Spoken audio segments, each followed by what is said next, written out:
Allahumma salli ala Sayyidina Muhammad wa ala alihi wa sahbihi wa barik wa sallim. Yang kedua, setelah pemimpin adalah ulama. Kita tak jumpa dengan Nabi Muhammad. Kalau ada anak muda ini mengatakan, Ustaz, kenapa saya tak hidup zaman Nabi Muhammad? Kenapa saya tak hidup sesama Nabi Muhammad?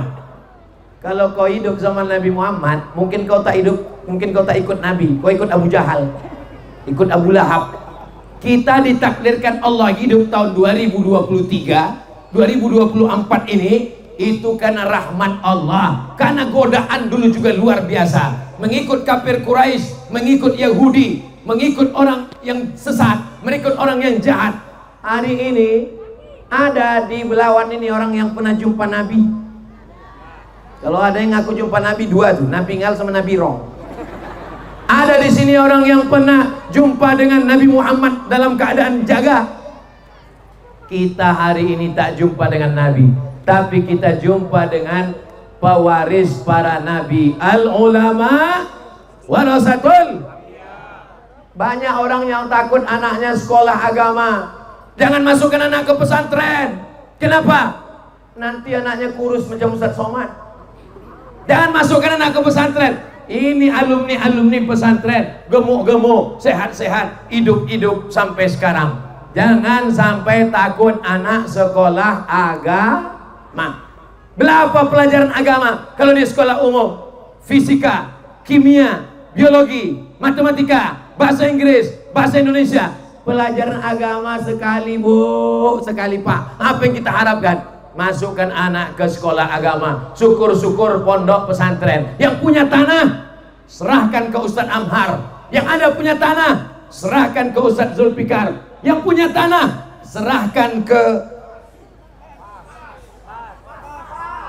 PAS, Persatuan Asatis Medan Belawan. Siap. Saya mau setelah tablik akbar ini, datanglah orang-orang kaya Belawan yang tanahnya seluas mata memandang, yang tak habis 70 keturunan, datang ke ketua PAS. Ketua PAS itu tanah yang di sana, supaya kita mencetak para alim ulama. Nanti kalau Ustadz Abdul Somad mati ada penggantinya. Itu tanah yang kosong di sana dekat Belawan, kuwakafkan ke PAS. Tanah siapa Pak? Aku tak tahu tanah siapa. Pokoknya kuwakafkan aja. Mana bisa mewakafkan tanah orang? Kita wakafkan tanah kita. Ini ibu-ibu ini pasti banyak hartanya, banyak duitnya. Kalau ditengok dari warna jilbabnya, dari wajahnya yang cerah-cerah, ini orang-orang kaya semua ini. Ibu punya mobil besar, ibu punya rumah mewah, ibu punya cincin banyak, ibu punya surat tanah, ibu punya kendaraan. Kalau ibu meninggal semuanya ada yang dibawa mati? Enggak ada. Surat tanah tinggal.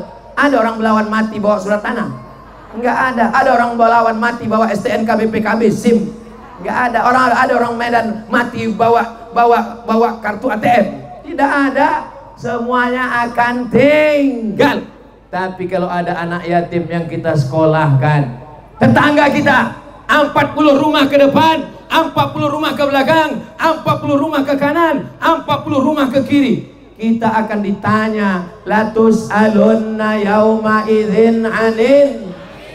Kamu semua akan ditanya. Pulang dari sini, tengok tetangga kita, mana yang tak makan. Sholat tahajudnya rajin sampai hitam keningnya, sholat zikir baca Qur'annya khatam berkali-kali, tapi tetangganya dibiarkannya tak makan.